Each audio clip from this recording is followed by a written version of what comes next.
और बेशक हमने हुसूल नसीहत के लिए कुरान को आसान कर दिया है, तो है कोई नसीहत हासिल करने वाला। أعوذ بالله من الشيطان الرجيم. بسم الله الرحمن الرحيم.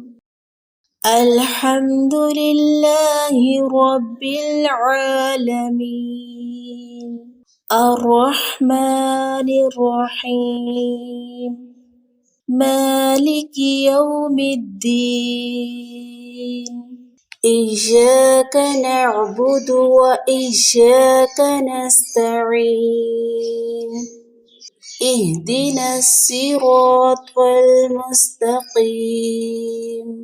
صراط الذين أنعمت عليهم غير المغضوب عليهم ولا الضالين آمين. صدق الله العظيم.